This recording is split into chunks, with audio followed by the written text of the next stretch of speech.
तुलसीदास जी महाराज कहते हैं जो जानने वाले हैं वे जान लें, श्री राम जी को केवल प्रेम प्रिय है। केवल राम कृपा तस नहीं करहीं, जस निस केवल प्रेम। भक्तों के पास केवल प्रेम होता है और इसीलिए भगवान का अवतार भी केवल भक्तों के लिए होता है। सो केवल भगतन हित लागी, परम कृपालु प्रणत अनुरागी। भक्तों के लिए भगवान विभिन्न रूप धारण करके प्रकट होते हैं। एक बार किसी ने कहा कि श्री राम जी वनवासी क्यों बने? लोगों ने अलग अलग उत्तर दिए। उत्तर बड़े महत्वपूर्ण थे, पर एक भक्त ने बड़ी सुंदर बात कही। दशानन के वध के लिए भगवान वन में नहीं गए, जाते तो सेना साथ लेकर जाते। दस कंध के मारन को चतुरंगिनी शक्तिमती नृपता होती खासी। ऋषि मुनियों के सत्कार के लिए यदि वन जाते हैं तो ऋषियों मुनि के सत्कारन को बहुयज्ञ विधान होते सुख राशि। तरह तरह के यज्ञों का आयोजन करके महापुरुषों को आमंत्रित करके उनका अभिनंदन करते और फिर श्री भरत ऐसे महात्मा का भाव रखकर भगवान श्री अवध आ जाते। मन राखते बंधु भरत को ओसी, घरे फिर जाते प्रजा के उपासी। फिर बन गए क्यों? उस भक्त ने पुलकित होते हुए कहा, शबरी बनवासिनी होती न जो, प्रभु राम हूं ना बनते बनवासी। शबरी माता के लिए भगवान बनवासी बनते, केवट के लिए भगवान बनवासी बनते, यह प्रतीक्षा कर रहे हैं। भगवान कभी तो कृपा करेंगे। हमारे परम वंदनीय पूज्यपाद श्री बिंदु जी महाराज का बड़ा प्रसिद्ध पद है, यदि नाथ का नाम दया निधि है तो दया भी करेंगे कभी न कभी। अघहारी हरि दुखिया जन के दुख क्लेश हरेंगे कभी न कभी। जिस रूप की शोभा सुहावनी है, जो छटा अतिशय मन भावनी है, उसी रूप सुधा से स्नेहियों के दृग प्याले भरेंगे कभी न कभी। जहां गीध निखाद का आदर है, जहां व्याध अजामिल का घर है, वही वेश बना के उसी घर में हम जा ठहरेंगे कभी न कभी। और एक तो इतनी सुंदर बात कही कि किस आधार पर आप कहते हो कि हम वहीं पहुंचेंगे? तो कहा कि देखो, मुकदमे में गवाह मिल जाए तो व्यक्ति जीत जाता है, तो हमारे पास गवाह बहुत अच्छे हैं। करुणानिधि नाम सुनाया जिन्हें, करुणामृत पान कराया जिन्हें, सरकार अदालत में वो गवाह सभी गुजरेंगे कभी न कभी। हम द्वार पे आपके आके पड़े, मुद्दत से इसी जिद पर हैं अड़े, अग सिंधु तरे जो बड़े से बड़े, तो ये बिंदु तरेंगे कभी न कभी। भगवान पर भरोसा रख के भक्त प्रतीक्षा करता है। कौशल्या माता ने प्रतीक्षा की, महाराज दशरथ ने प्रतीक्षा की, लेकिन आज तड़प बढ़ गई। तुलसीदास जी कहते हैं, एक बार भूपति मन माही, एक बार मन माही, एक बार भय गिलानी मोरे सुतनाही, एक बार भूपति मन माही,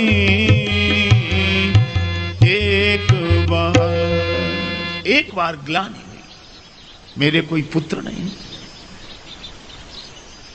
अच्छा देखो, भगवान नहीं मिले ऐसी ग्लानि कभी कभी किसी किसी भाग्यशाली के मन में होती है। और वे गुरुदेव के पास गए, गुरुदेव के चरणों में प्रणाम किया। गुरुजी ने कहा कि धैर्य रखो, 4 पुत्र होंगे।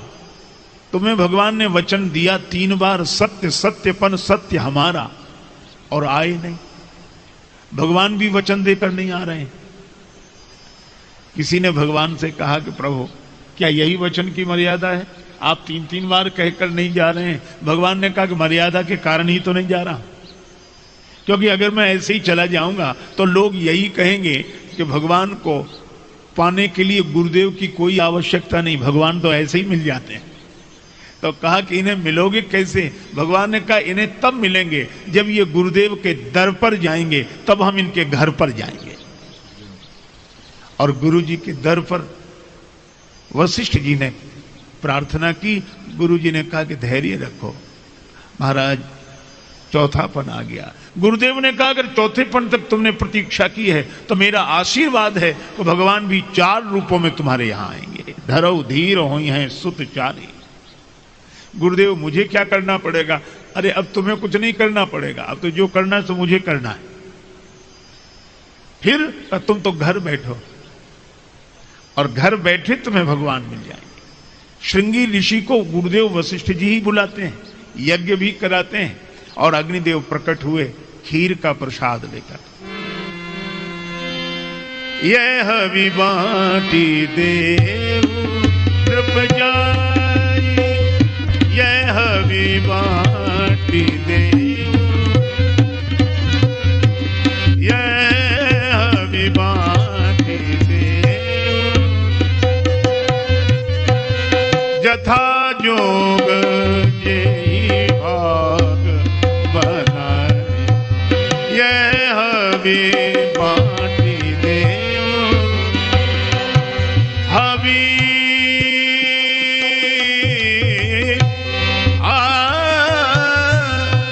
यह हवि बाटी देव, यह हवि बाटी देव जाई, यह हवि बाटी देव देव देव।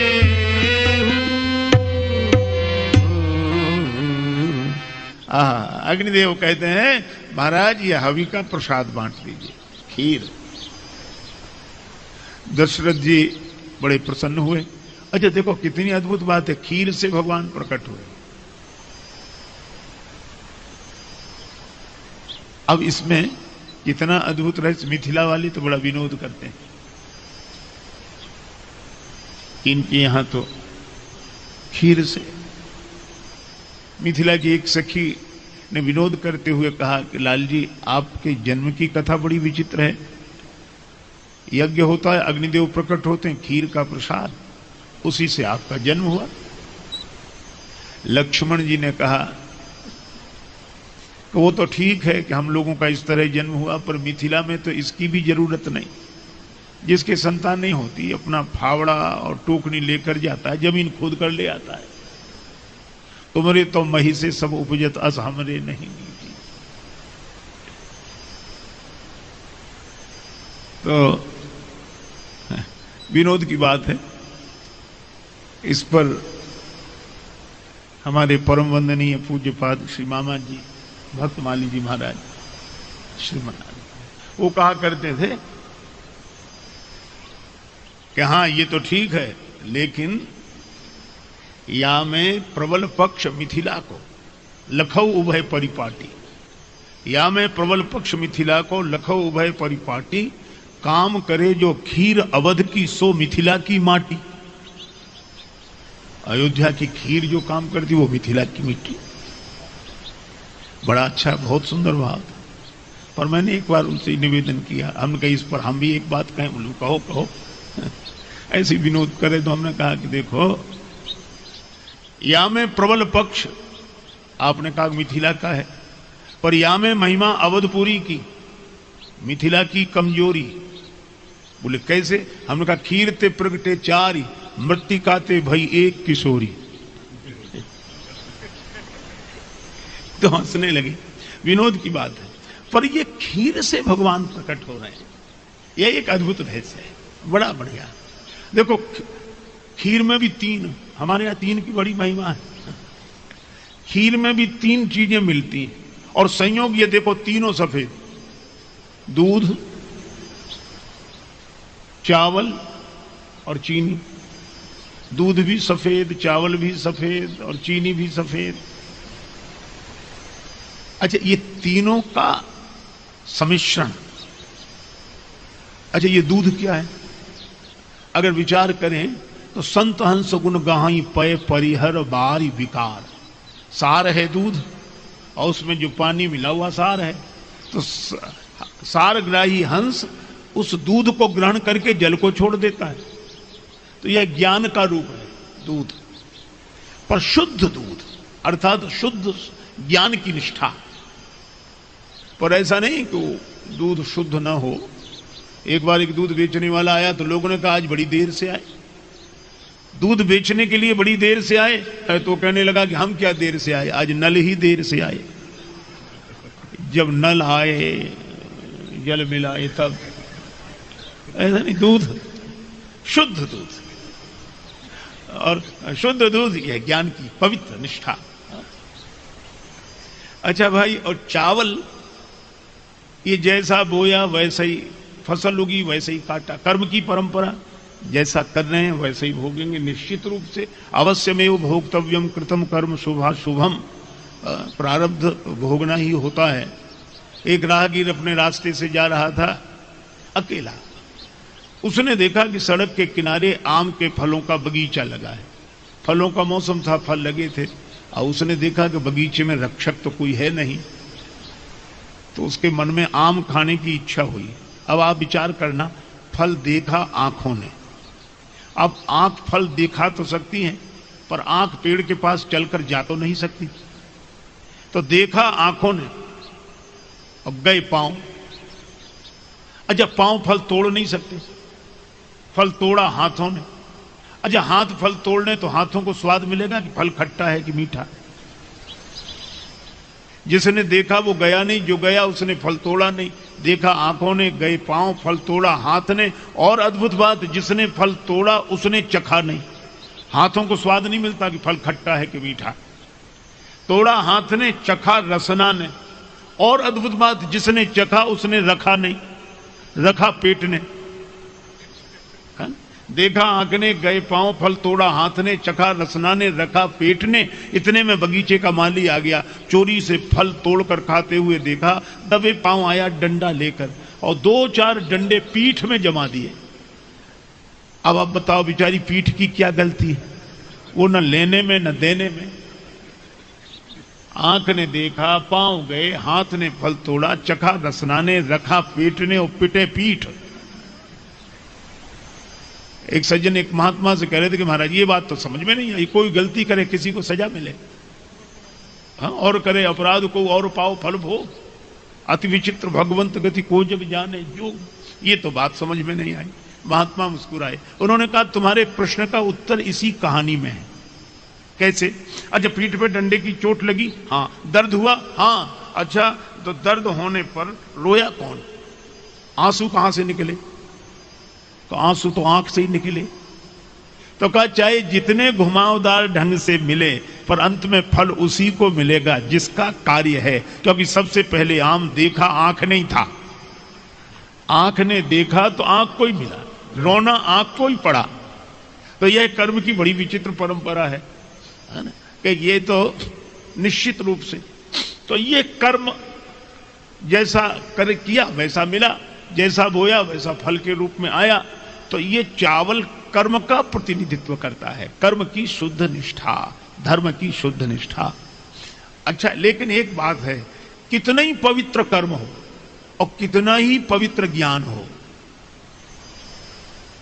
नहीं ज्ञानेन सदृशम पवित्रमिह विद्यते, नहीं कछु पावन ज्ञान समाना। ज्ञान पवित्र है, ठीक है, कर्म भी पवित्र है, व्यक्ति को पवित्र करता है। लेकिन एक बात है, कितना ही ज्ञान पवित्र हो, कितना ही कर्म पवित्र हो, लेकिन जब तक इसमें भगवान की भक्ति न मिले तब तक मिठास नहीं आती, जीवन भी मीठा नहीं होता। पवित्र ज्ञान होने पर भी और पवित्र कर्म होने पर भी। तो ये मिठास क्या है? श्री तुलसीदास जी कहते हैं भगति मधुरता जाए, ये शर्करा, और यह मीठा कर देती है ज्ञान को भी कर्म को भी। और यह शर्करा भगवान की भक्ति है, यह भी श्वेत। और कितना अद्भुत संकेत कि तीनों शुद्ध और तीनों पवित्र और तीनों की निष्ठा मिली हुई हो, ज्ञान भी हो, कर्म भी हो, भक्ति भी हो। अच्छा, तीनों मिल कब सकते हैं? जब तीनों का संबंध भगवान से हो, अभिमान से ना हो। अभिमान से होने पर तो हम एक एक के पक्ष में हो जाएंगे और उसके लिए ही सारे तर्क देंगे, लेकिन जब ये भगवान से जुड़ जाती हैं भावनाएं, निष्ठाएं, हमारे सिद्धांत, तो ये तीनों मिल जाते हैं। अच्छा, तीनों का मिल जाना क्या खीर बन जाना है? नहीं भाई, फिर अग्नि में तपे और अग्नि तपाकर इसको परिपक्व कर देती है, तब खीर बन जाती है। और यहां तो स्वयं अग्निदेव ने प्रकट होकर खीर का प्रसाद दिया। तो यह तीनों की परिपक्व निष्ठा से बनी हुई जो खीर है, और कितना सुंदर संकेत है कि इन तीनों को इस रूप में, खीर के रूप में कोई अपने भीतर उतार लेता है, उसी के भीतर से भगवान प्रकट हो जाते हैं। यह मानव संकेत है, खीर से भगवान प्रकट हुए। अच्छा, एक अद्भुत बात, जैसे खीर में तीन, इसी तरह माताएं भी तीन। और दशरथ जी से कहा, यह भी बाटी देहु नृपजाई, यह भी बाटी देहु नृपजाई।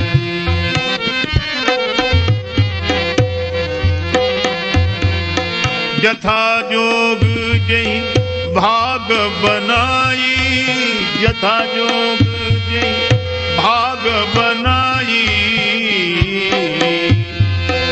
बाँट देहु नृपजाई, यह भी बाँटी देहु नृपजाई, यह भी बाँट देहु बाँट देहु बाँट दे। इस हवि का वितरण कर दो, यथा जोग जेहि भाग बनाई। अच्छा, अब देखो कितना सुंदर संकेत। दशरथ जी ने आधा भाग कौशल्या जी को दिया, शेष बचा उसके 2 भाग हुए, तो वह कैकेयी जी को 1 भाग दिया गया। जो शेष बचा उसके 2 भाग हुए, वह कौशल्या जी और कैकेयी जी के द्वारा सुमित्रा जी को दिलाया गया। कितना सुंदर संकेत है। ज्ञान, कर्म और भक्ति। माता कौशल्या ज्ञान रूपा है और कैकेयी माता क्रिया शक्ति का प्रतिनिधित्व कर रही है, और सुमित्रा माता तो उपासना है, भक्ति रूपा है। और कितना सुंदर संकेत है कि भक्ति को, उपासना को कौशल्या जी, कैकेयी जी ने दोनों ने अपने हाथ से। इसका अर्थ यह है कि भक्ति में इन दोनों का ही प्रवेश है, या ये दोनों भक्ति के कारण ही महिमा मंडित हैं। और इसीलिए सुमित्रा जी को 2 पुत्र हुए और दोनों पुत्रों को कौशल्यानंदन राम जी की सेवा में और कैकेयी किशोर श्री भरत जी की सेवा में लगा दिया। तुम्हारी ही उल्फत के दृग बिंदु हैं ये, तुम्हें सौंपता हूं अमानत तुम्हारी, तुम्ही से मिला तुम्ही को सौंप रहे हैं। यह भक्ति का भाव, मेरा कुछ नहीं, आपका है, आपने दिया, आपको समर्पित है। और एक सज्जन कहने लगे, सो बात नहीं। हमने कहा फिर? कहा आप अपने तरह से सोचते हो पर ये बात नहीं है। हमने कहा फिर? कहा कि सुमित्रा माता बड़ी चतुरा थी, वो जानती थी कि अयोध्या के इतने बड़े राज्य का बंटवारा 2 के बीच में होगा, या तो कौशल्यानंदन श्री राम राजा बनेंगे या कैकेयी किशोर श्री भरत जी, 2 के बीच में ही बंटवारा होगा। तो दोनों के पीछे अपना एक एक बेटा चिपका दिया कि चाहे ये राजा बने चाहे वो राजा बने, हमारा कोई ना कोई बेटा तो सत्ता में बना ही रहेगा। हमने कहा कि आप इस युग में ऐसा सोचते हैं तो कोई आश्चर्य नहीं, युग ही ऐसा है जहां सत्ता ही सत्य प्रतीत होती हो। एक महात्मा ने कहा, क्षण भंगुर जीवन की कलिका कल्परात को जाने, खिली न खिली मलया चल की सुशीतल मंद सुगंध, समीर मिली न मिली मम शत्रु कुठार लिए फिरता, तन नम्र से चोट कलिकाल कुठार लिए फिरता, तन नम्र से चोट झिली न झिली, जपले हरि नाम अरि रसना, फिर अंत समय में हिली न हिली। ये श्री नम्र जी का ये पद है। जी जी, वाह वाह वाह। पूज्यपाद श्री बिंदु जी महाराज के शिष्य थे श्री नम्र जी, उनका ये शब्द है। तो उन महात्मा जी ने कहा, जपले हरि नाम हरि रसना, फिर अंत समय में हिली न हिली। तो एक सज्जन खड़े हो गए कहने लगे महाराज विचार हमारे भी आपसे मिलते जुलते हैं, थोड़ा ही अंतर है।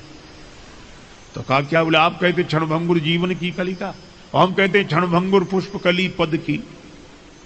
क्षणभंगुर पुष्प कली पद की 5 वर्ष में जाने खिली न खिली, मत के बहुबाढ़ रहे मंगता जनता इस ओर हिली न हिली, और मम शत्रु कुठार लिए फिरता मुझसे वह चोट झिली न झिली। तो फिर फैसला क्या है? का नित नोट घसीट भरो घर में, फिर से यह सीट मिली न मिली। तो जहां ऐसा सोच हो, उस वातावरण में कोई सुमित्रा माता के लिए ऐसी बात सोच ले तो क्या आश्चर्य है।